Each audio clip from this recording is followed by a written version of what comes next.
Lions Rock Productions.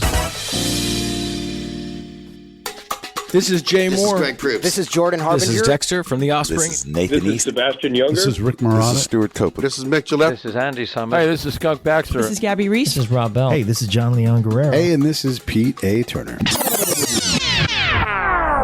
This is Bryce Klueh, and you're watching the Break It Down Show. And now, the Break It Down Show with Jon Leon Guerrero and Pete A. Turner.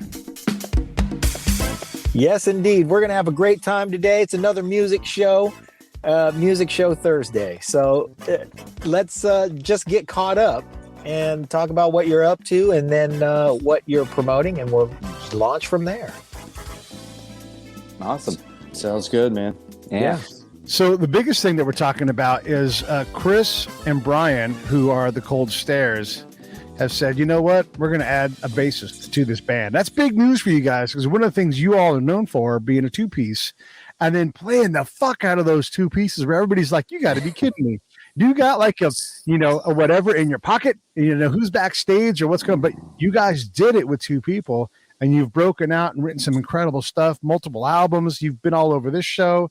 So I guess we got to start with you, Chris. You added a bass player. How the hell did you pick Bryce, and why? We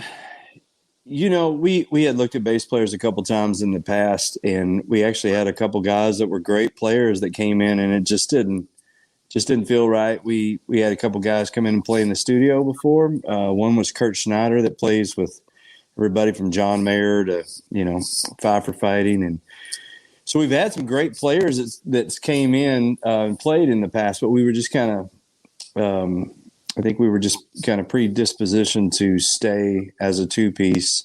And then this year when we went on tour in Europe, our record label Mascot was at a couple of the gigs. And, they mentioned that if you hadn't seen us live before and you saw us the first time, that, it's pretty crazy that we can make that much sound as a two-piece. But if you had heard the records before and you came out, that you might be a little disappointed that I wasn't playing any of the solos and, we weren't doing some of that other stuff. And, after a few records, I was kind of at the point now where I was like, it'd be nice to introduce somebody else in the band, have something else going on anyway, just creative, just spark that creative flow. But, Brian was still pretty much against it. But it was weird because the same night that she had mentioned that, Brian mentioned, he said he'd played a benefit gig that they did a bunch of Tom Petty stuff, and Bryce was the bass player, and he was talking about how great Bryce's feel was, and not only that, just how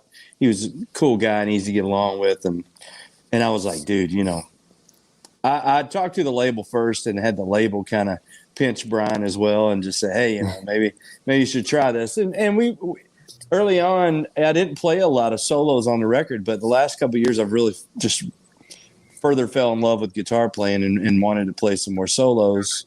And so I think we did kind of miss those. So Bryce was really the one-stop shop. We didn't really contemplate anybody else. We just reached out to him and asked him if he was interested in giving it a try.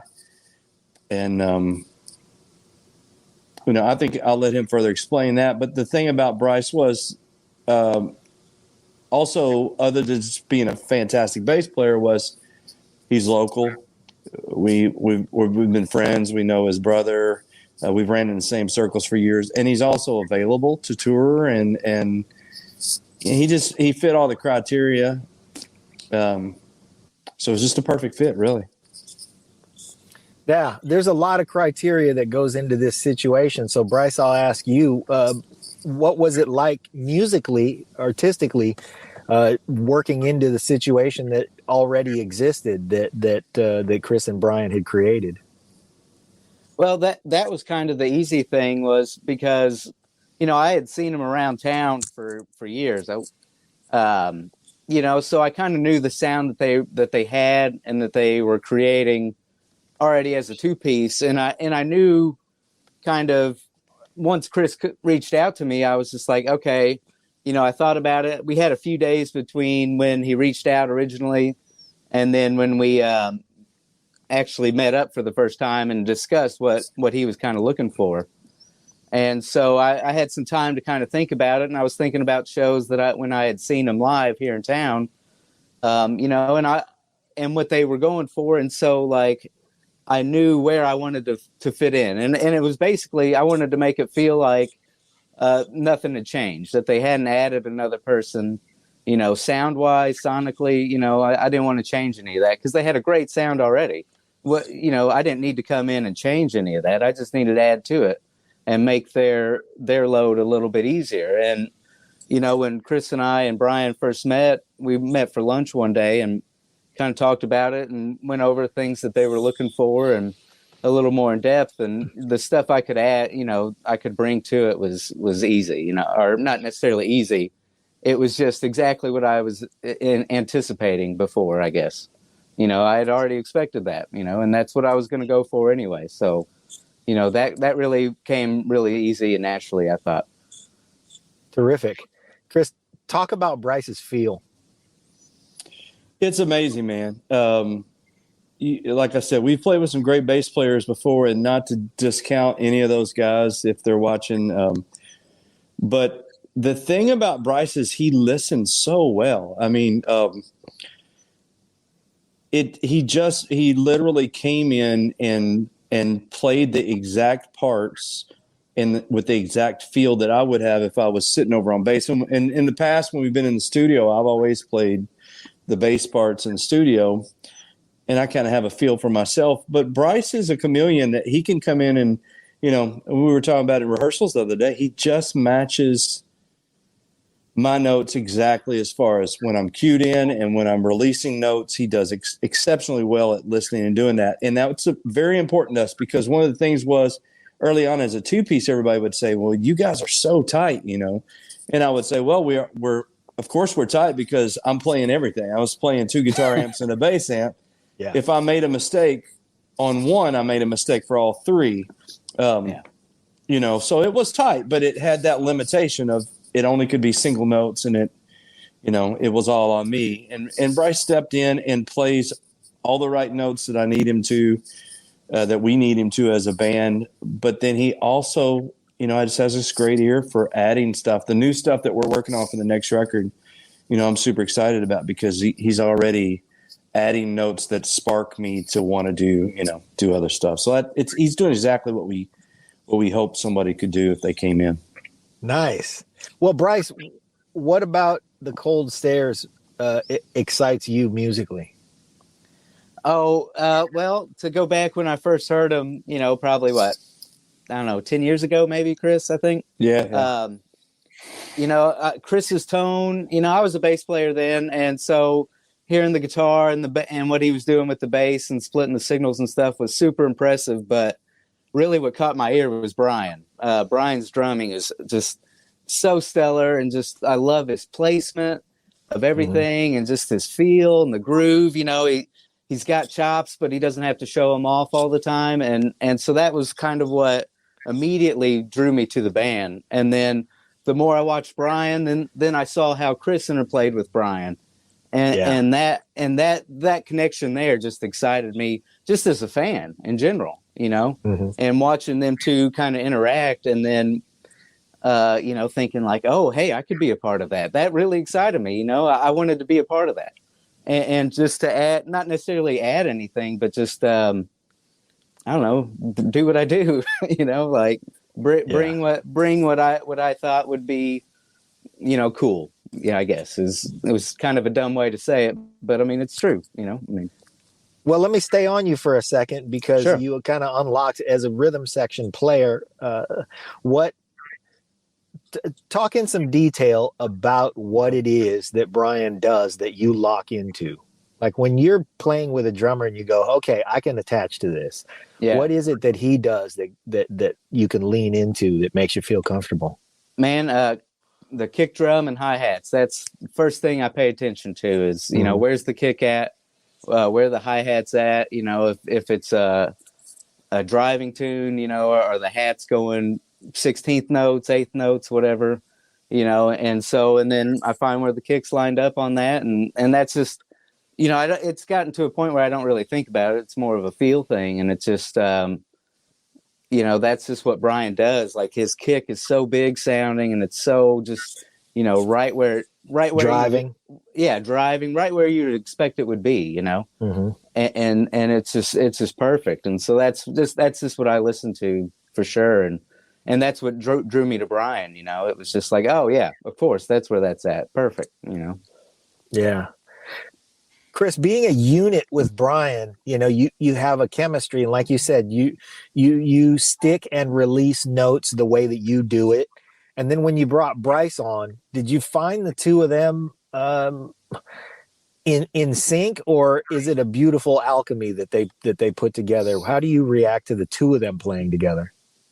Well, it makes my job much easier. It was the glue that we needed, probably, because when it was just me and Brian, the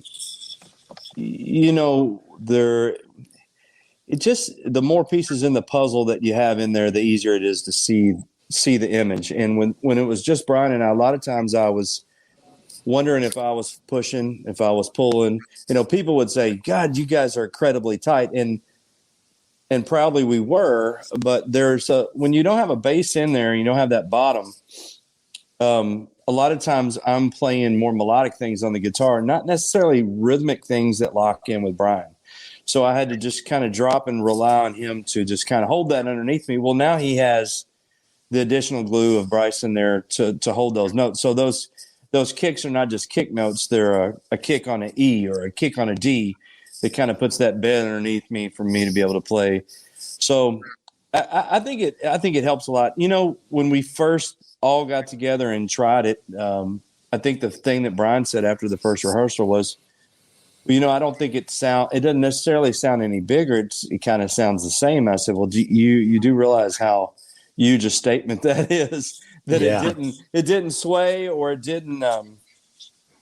it wasn't a fight, because every other, when we've had other players come in, a lot of times it was a fight, maybe because that person was trying to really, I don't know. Again, it's just Bryce does a great job at listening, and we really hit a groove about a week. So we practiced for a couple of weeks leading up to this gig the other night, and really we needed more rehearsal time. I was gone out of town for a week, and then Bryce and I were both sick for a week, and it just made it tough. But about a week before this gig, man, we just hit the stride where it just really sounded good. And I thought, shit, man, 2 months from now, 6 months from now, this band is going to be,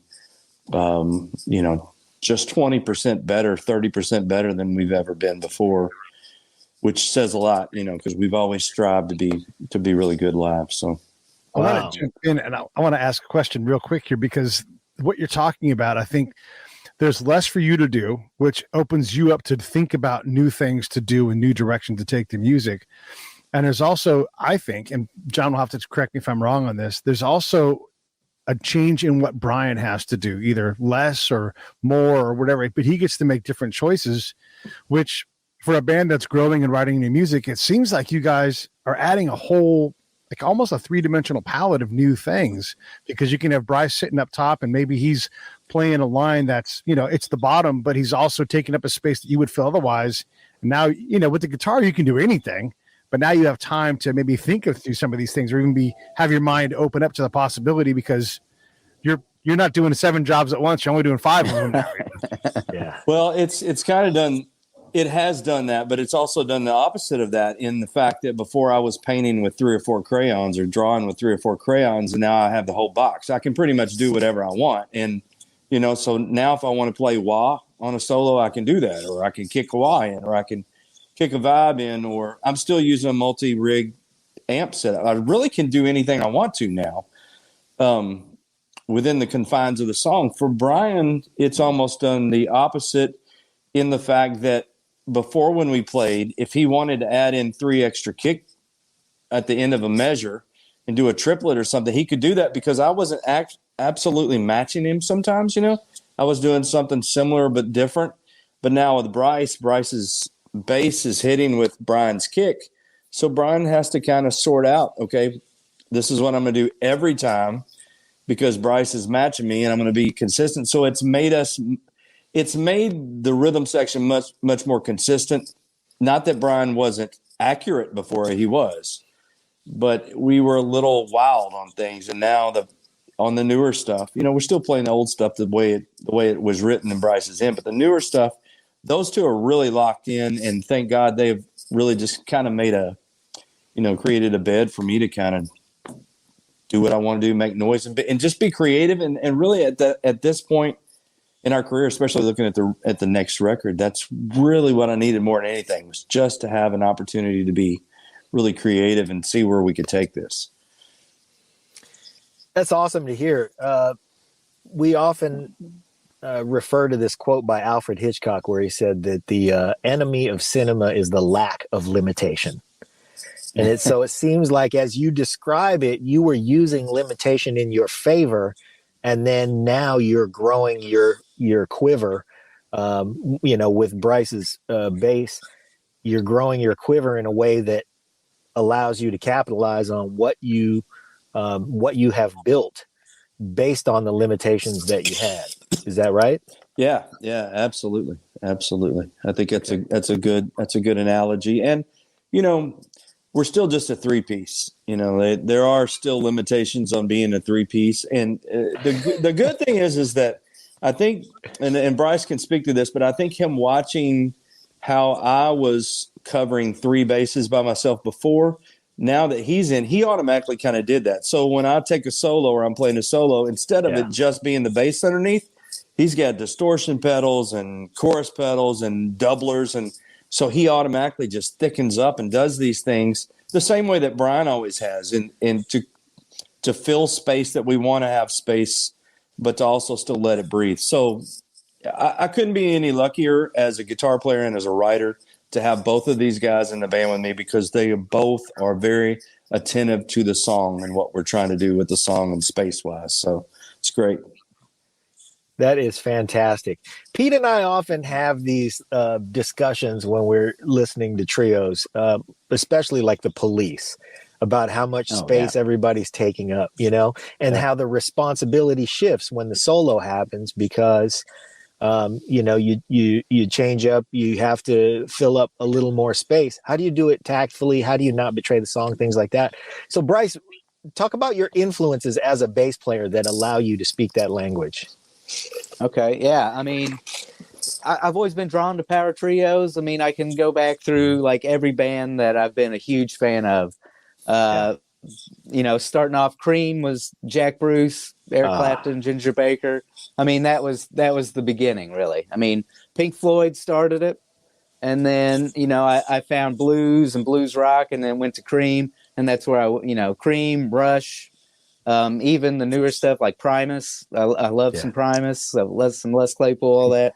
And so, that's just the music that I naturally gravitated towards. And I like the space. I like the room that it gave the bass player to add, like, especially on, whenever the jam breaks would happen or solos or whatever, the bass could be kind of busy, but still provide that low end, that foundation, but not take away from the song. Yeah. And so that's what I was always gravitated towards, and so that kind of stuff, all that stuff kind of influenced me. I've been lucky to play here locally with a bunch of most of the bands I've played in have been trios, with the exception of like a big funk band. So I cut my teeth on playing in a power trio and a jazz fusion trio and all this stuff. And so that gave me enough insight and past to kind of know where I wanted to take it immediately. And, there wasn't like a learning curve to be like, okay, I've played in 6-piece bands and now I'm in a trio. Now what do I do? Do I leave the bass line as it is, or do I get a little bit busier? Do I beef it up with distortion, octaves, whatever?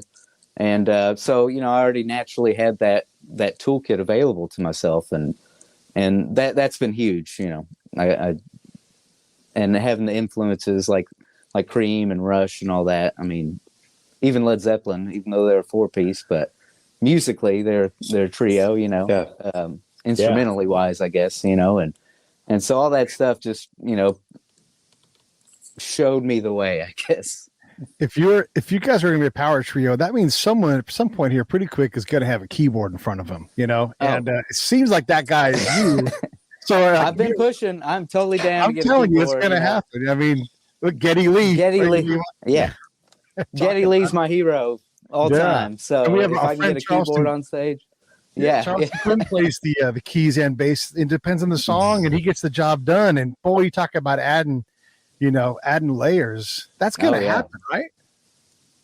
Chris, you down? I mean, we had discussed that up front. We were like, the conversation was, well, he could play back. Can he sing any background? Yeah, well, he can sing a little bit. Well, but could he play organ?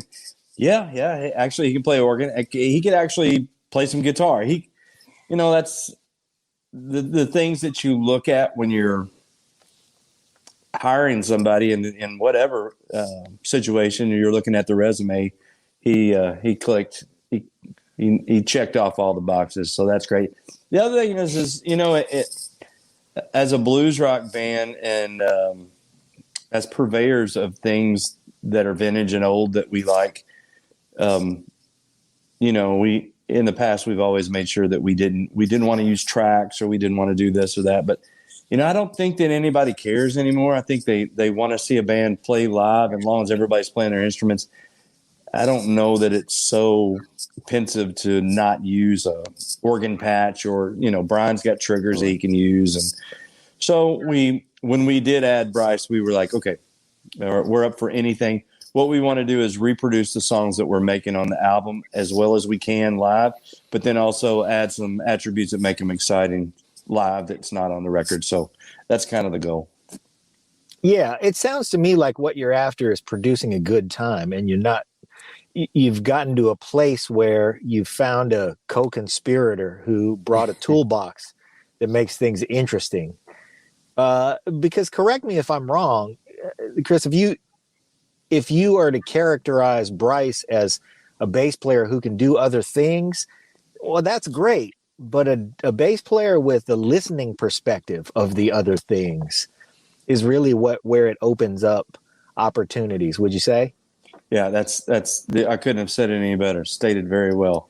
If you've played drums before and you're a bass player and you're listening to the drummer, you have a different perspective on that. I think Bryce, being someone that started with guitar, played guitar, and that can play little keys, and has a lot of experience playing with jazz guys and orienting, arrangements. He has a good feel for what we're doing and where we want to go. And he, talking about, how we want to space things out. The other thing that I don't want to discount at all is that he also is extremely sensitive to not change our sound, to not look back at the legacy that we've worked at for 10 years. He's very, and again, I'm speaking for him, but he's been very, very cool about, hey man, he didn't come in wanting to change things, and that can be something to worry about too when you add in somebody in and they're super excited and they want to push something in another direction. We've always had a great working relationship, Brian and I have, in that we know what we do. Brian's he handles all the drum stuff. I give him suggestions, but I'm not going to tell him how to do that. He's an amazing arranger, Brian is. And so we all kind of have our things, and Bryce has fit in there really well as being a guy that comes in and plays everything that's already been there, but also be a guy that could play some things or suggest some things that might be creative without, trying to take it somewhere we don't want to go. So. Before John talks about arranging, because I know he's going to want to hit that, I want to ask Bryce, because I know we'll get past it. It's great that Chris has you there, and he's like, yeah, you know how to listen to everything else. And there's push, and then there's contribute, right? And so right. How comfortable do you feel right now where you're like, I've got my time to contribute more later on, but how are you doing that for yourself where you're like, ooh, I want to say this out loud, but right now I'm going to bite my tongue because I'm not earned. Yeah, where are you at with that process, man?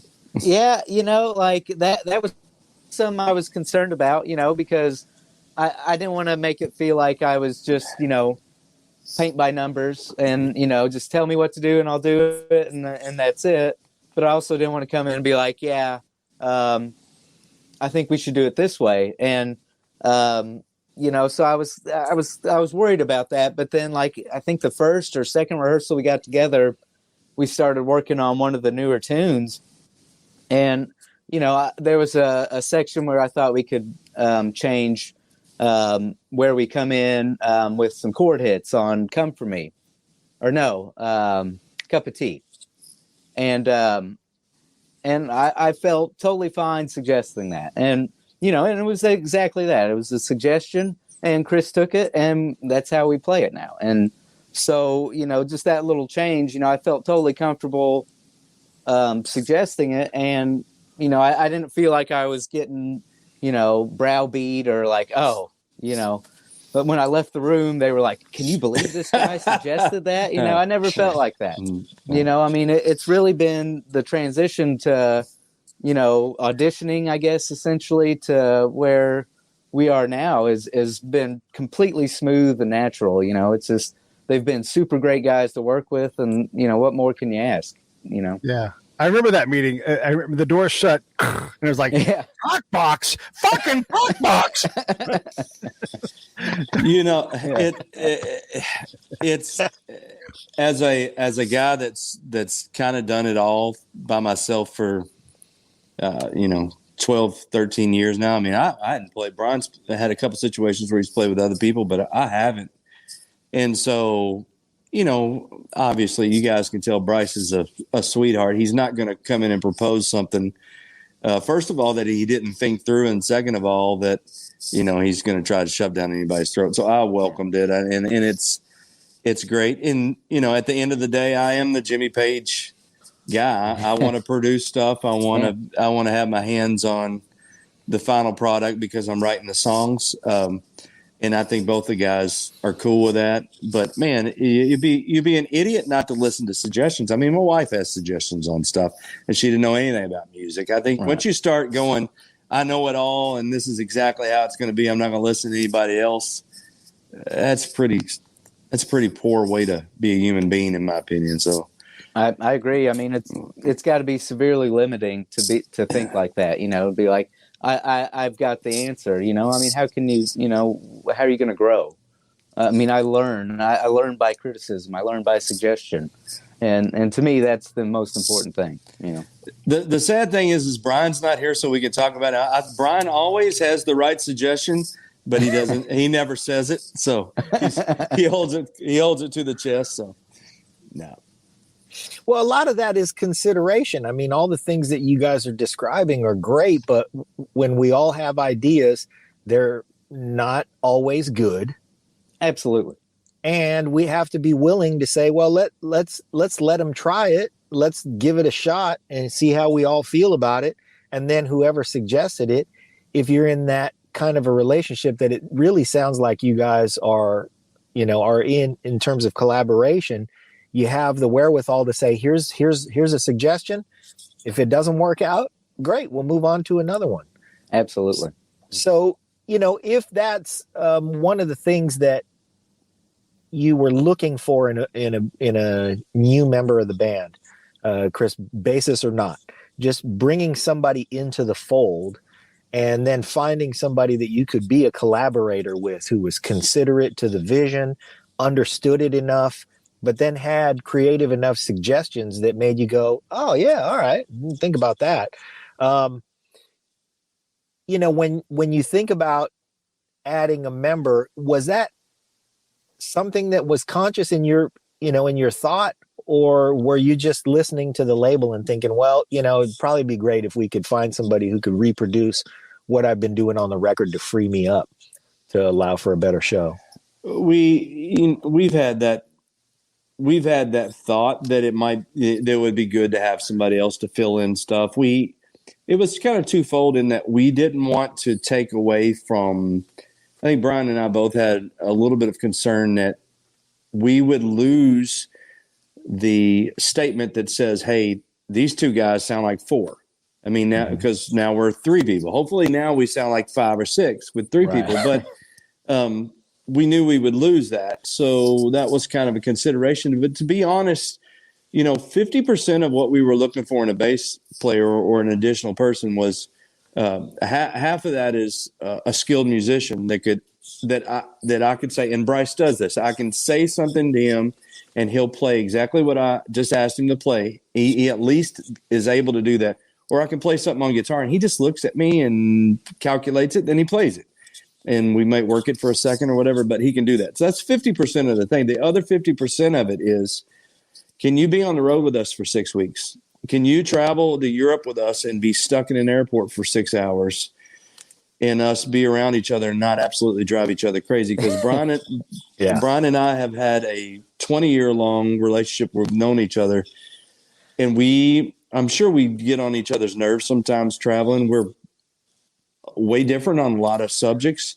We do respect each other, and we've been able to do that. We've been able to be in a band for 10 years, and we're able to travel. And Bryce has a personality and a disposition that he fits in the band very well. He has the same kind of sense of humor.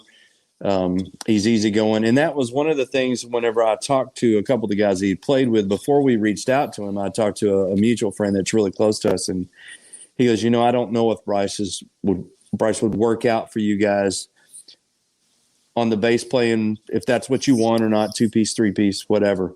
But I will say, if you can't get along with Bryce, you can't get along with anybody, because he is very easygoing, and that's a big part of it, man. That's I would take him with him being 20% less proficient on bass or somebody else, rather than somebody that's just a killer bass player that, man, is going to be on the airplane and just complaining or doesn't like it that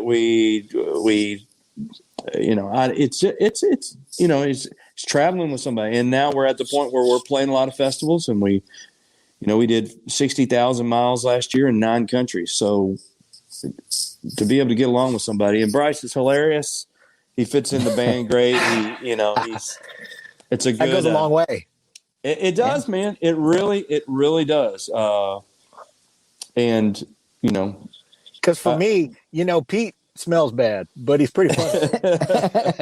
Hey, if you got to pick between the two, right? You want the humor. Right. Yeah.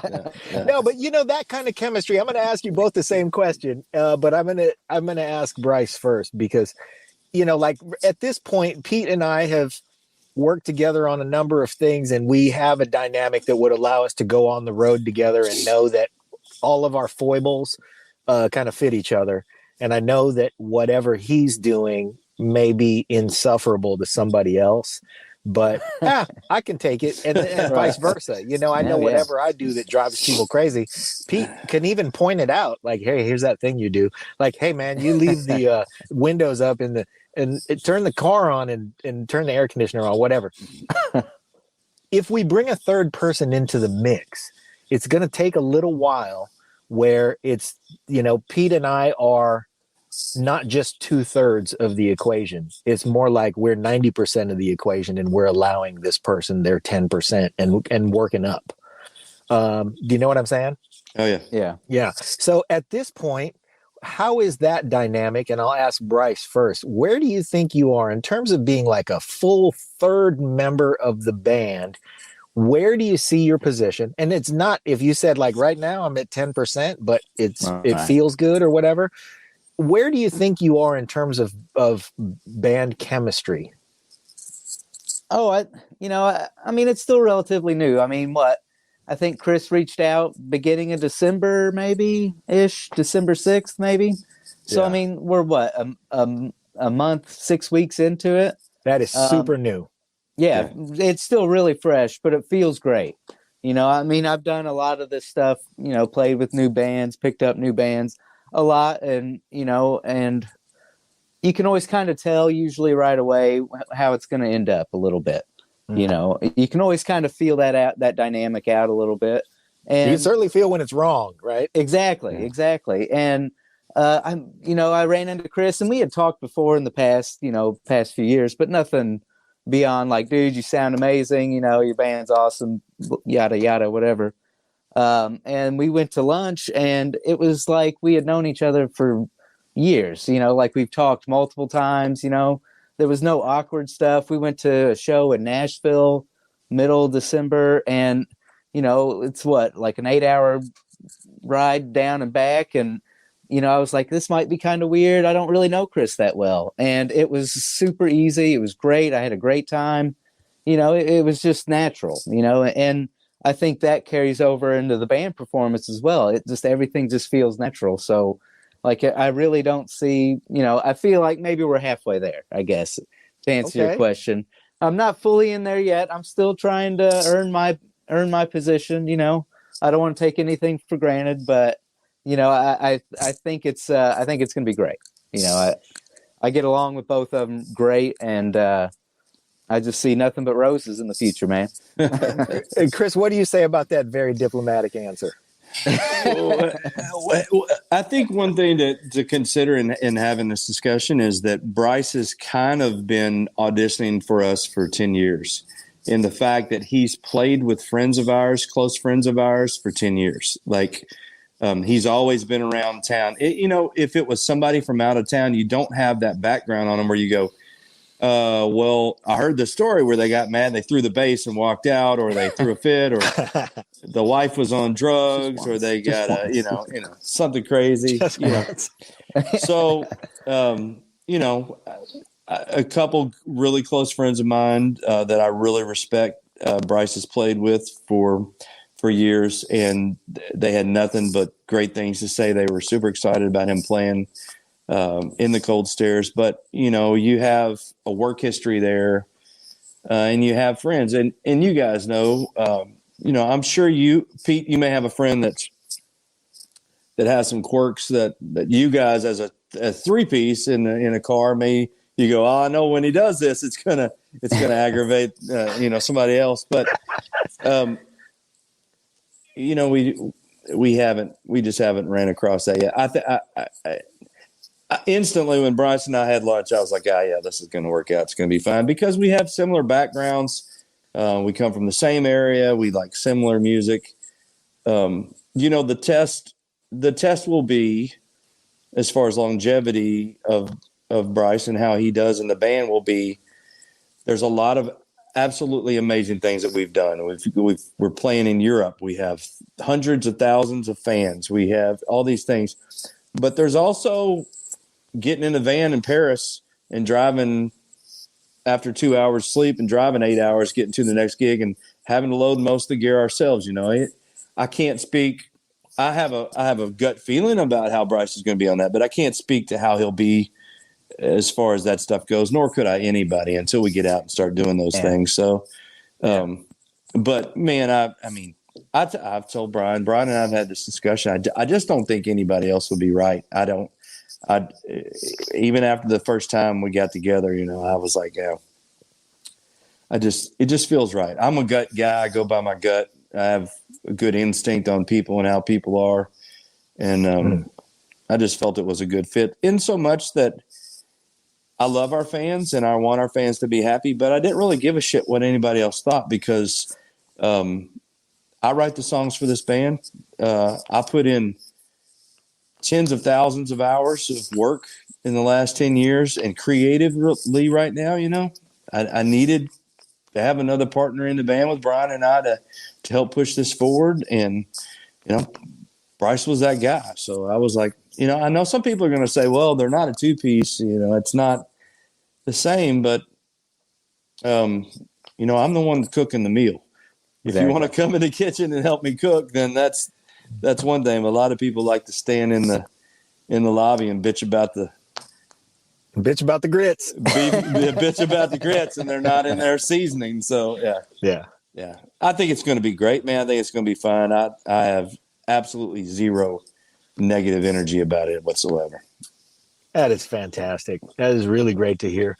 I think if our listeners are, in tune to what I'm hearing the same way, it's really just the relationship started off right.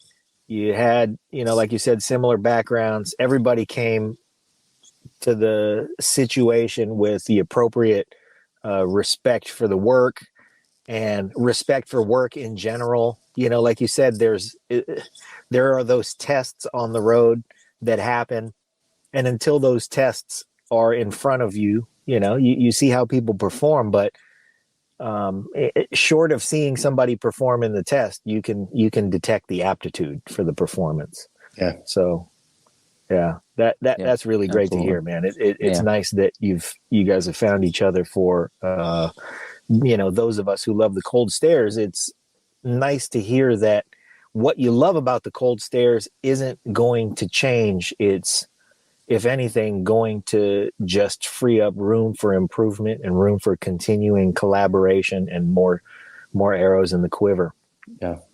Yeah, I think it's great that Absolutely. Bryce was a fan of the band. And it's like, if you're a fan of the Cold Stairs, it's like another fan of the Cold Stairs joining the band. Bryce and Bryce's brother Tyler that I'm close with also, and that those guys have supported us since day one. So it's not like we went and hired somebody from Maroon 5. We hired we hired a friend and a fan to help us out moving forward. So Yeah. Aware of the chemistry, aware of, the process, all that stuff. absolutely. Yeah. Yeah, terrific. So Bryce, if you if you go on the road and you find yourself in these situations where musically you're recreating but adding your own spice, what are some of the things that you reach into in your toolkit? Like what are the things that technically you lean on that says this is right for this musical situation? Like that. I mean, it all just depends on the song. I mean, I as a bass player, I serve the song. I mean, usually it's not something that is.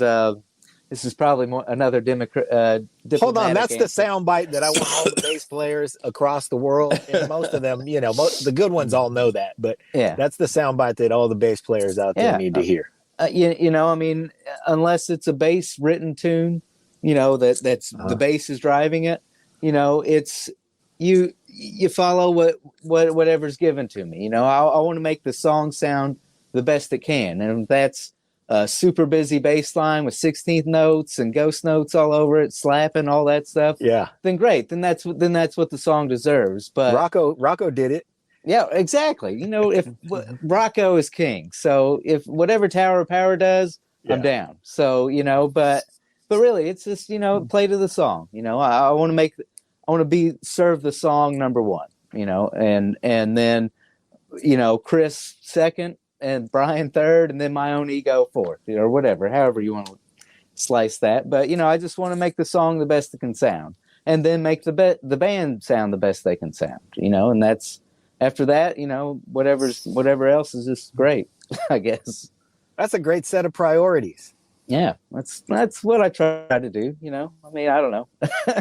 Man, it's kind of like any other relationship, like a marriage or anything else, or a friendship or anything else. I think if you set out to consider everybody else's feelings and put everybody in front of you, and everybody's doing that, I mean, how great is that? How can't get any better than that? So, I think we all try to do that. So.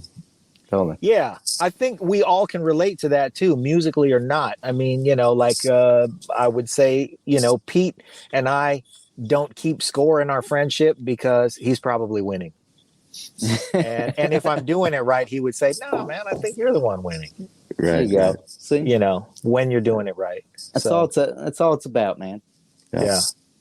So now that you have this ability to expand musically, and you can give a little more of some of the different directions that you've wanted to explore, what do you think this opens up for your music? What do you think this opens up for your fan base? Where do you want to go with it? Well, I think we've made every record that we can make as a two-piece. Oh, right. I think Heavy Shoes is a great hard rock record from top to bottom.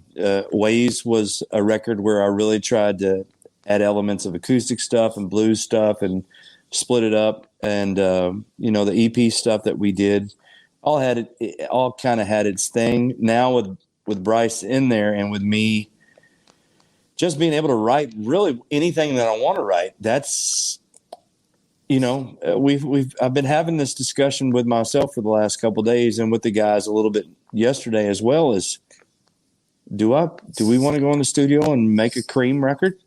Do we want to go in the studio and make an updated version of, our favorite band or whatever else? And I've always enjoyed going, okay, what would Zeppelin do at this point? Or, whatever. It's just things to creatively spark me, because my best Zeppelin song or my best Cream song or whatever doesn't come out and sound like that anyway. But, it's all emulation of our heroes. But really, we could do. And the other thing is, Brian and I have become very proficient in the studio in the last couple of years. We both have studios in our home. Bryce has a studio at his place. We all have the ability to record. And, Brian and I have produced all the Cold Stairs albums up to this point. And so we have a confidence that really we could go in and do anything we want to. So I think the new record is going to be a surprise to people, because it's going to be very different from the other records that we've made, just because we've made 3 records that have a lot of similarities, Yeah. Well, okay.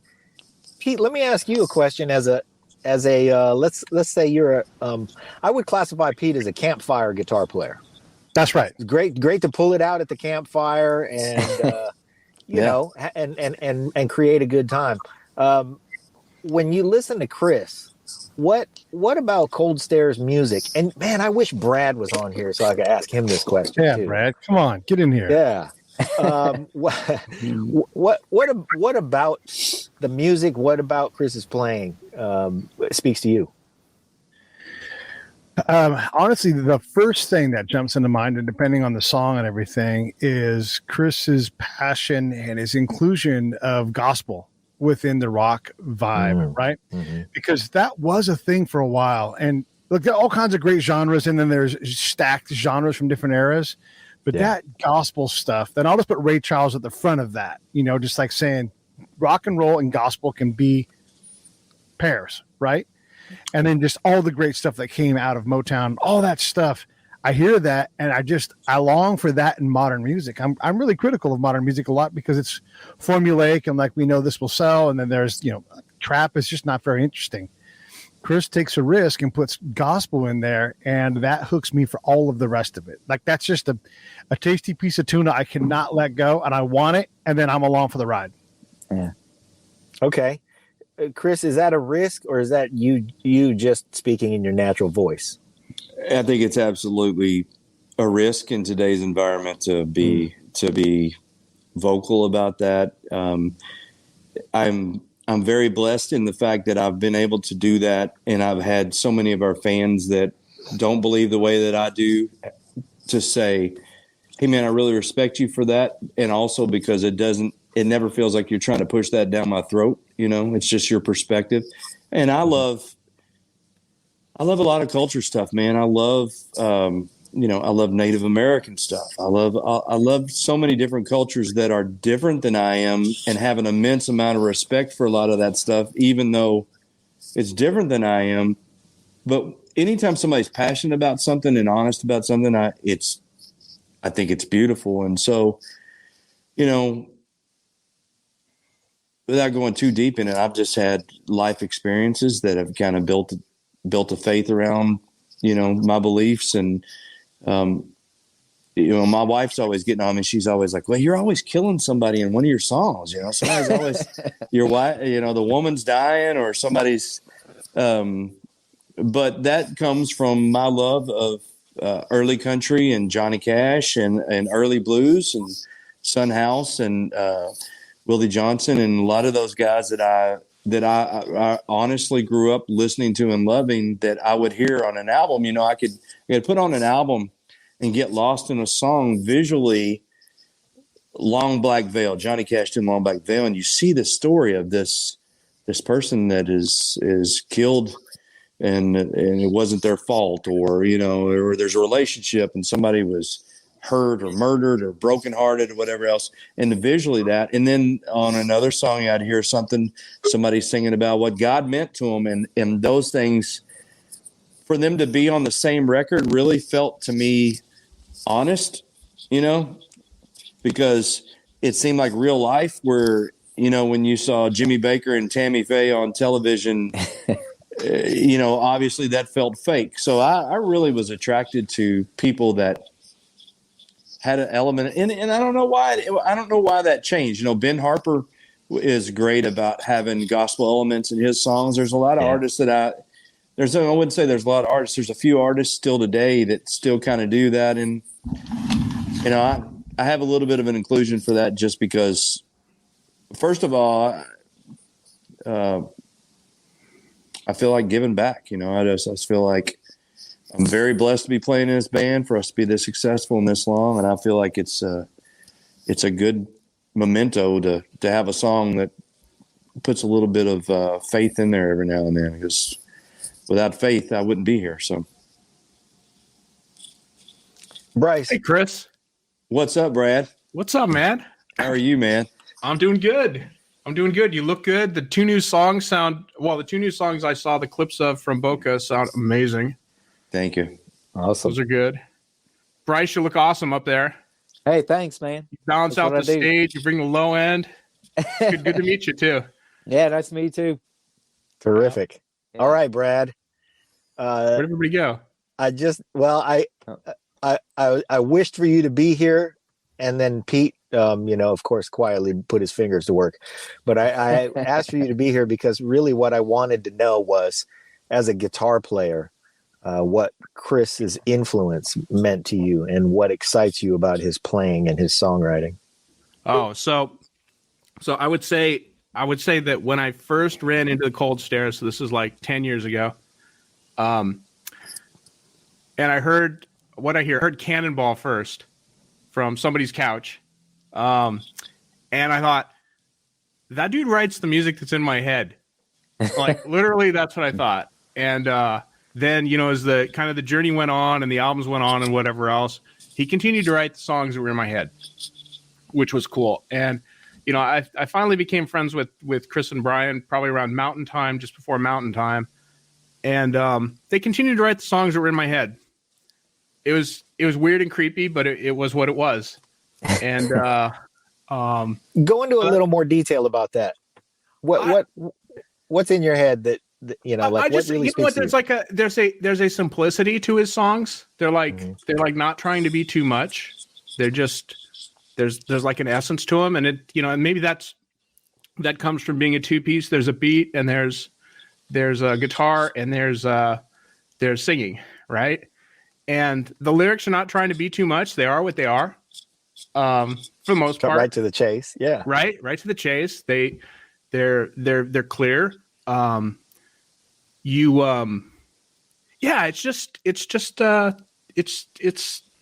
just the right music. I could listen to them. I could listen to their whole discography on a drive from here to Reno and not get tired of it and not want to pull over, and just super easy to listen to. It's easy to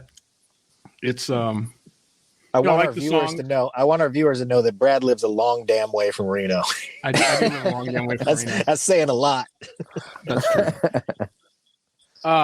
Around when the pandemic began, I took a little bit more interest in learning to play guitar and stuff, because the comedy thing wasn't going to happen. And Chris was super helpful with a couple of lessons. Brian helped me figure out how to record myself, and how to use Reaper and produce music and stuff. And I wish I could do it 24/7, because I've got lots of ideas that are backlogged and things to do. As it turns out, I don't have a lot of time to sit and do that. But when I do, I created some stuff I like, and one day I'd like to bring it to stage. One day. Yeah, that's awesome. Chris, would you say Brad tells jokes like a guitar player? No, I'm just kidding. No one tells a joke like Brad does. He's as unique in his joke as we are with the band. I love that. So hearing this feedback from what I would say is not just a fan, but a music fan and a knowledgeable music fan. What does it do for your for your work and for the justification of kind of what you're putting out there?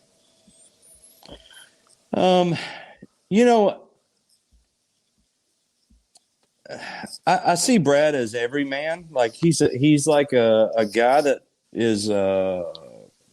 I think a lot of our fans have a commonality that they are working class,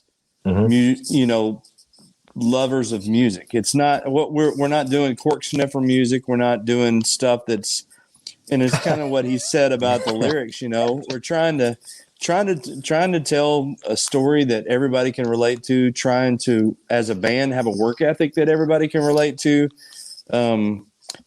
And I honestly, whenever I think about our fans, and we get to meet so many of our fans out on the road, and we have fans like Brad asked for a little help on guitar. I've had people that ask for help on guitars. People know I'm a guitar lover, and people do the same with Brian. And we try to be as accommodating as we possibly can with all that stuff, because I honestly feel like we're in the same boat as our fans. We have it's not like, it's, I don't know. It's just it feels like we're in this together, and it feels, whenever I'm telling a story or I'm singing a song about something, I more times than not feel like this is something that relates to everybody. Everybody has to deal with this sooner or later. Everybody has to deal with death. Everybody has to deal with faith, or with, overcoming something, or love, or,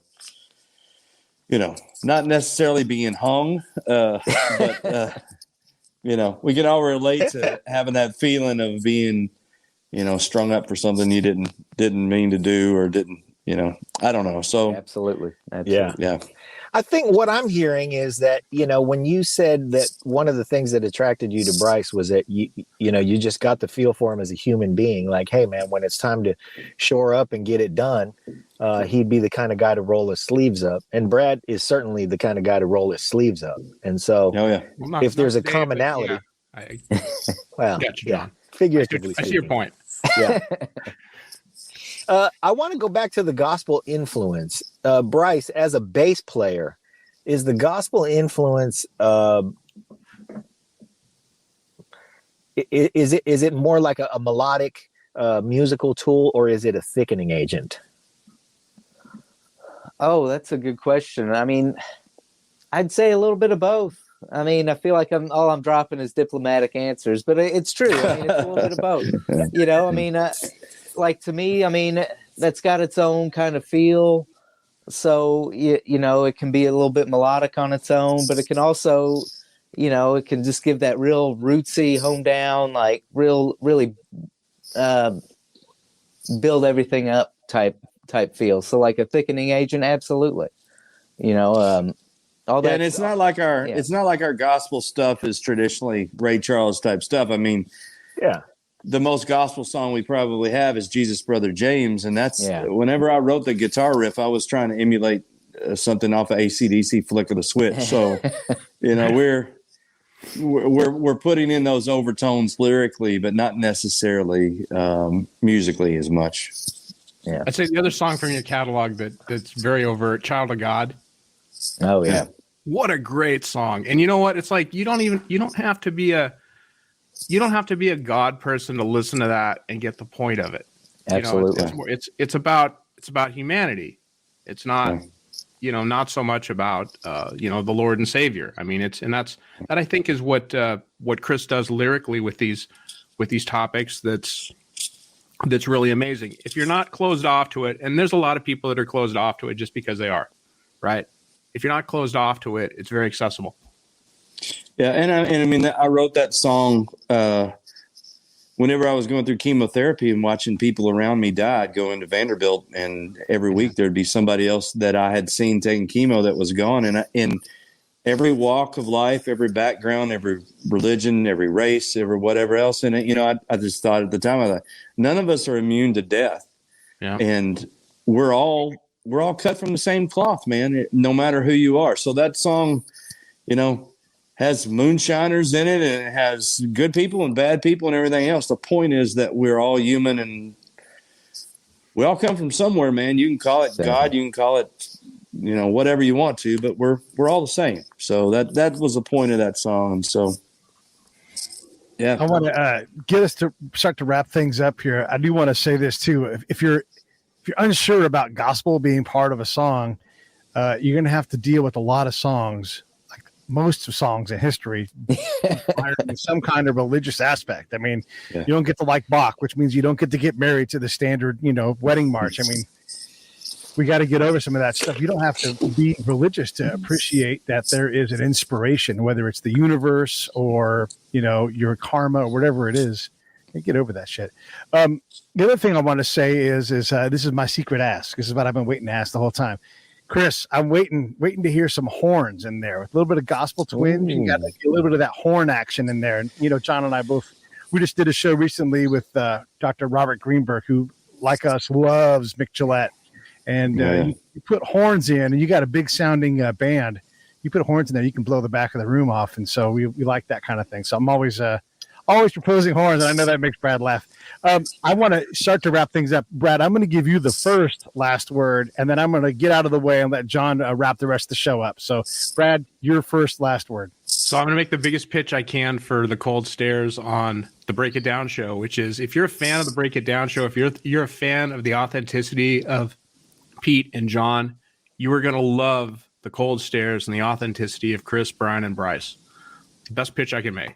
Yeah, there aren't words after that, except you should go to the website, coldstairs.com, and consume all of it, just like Brad said.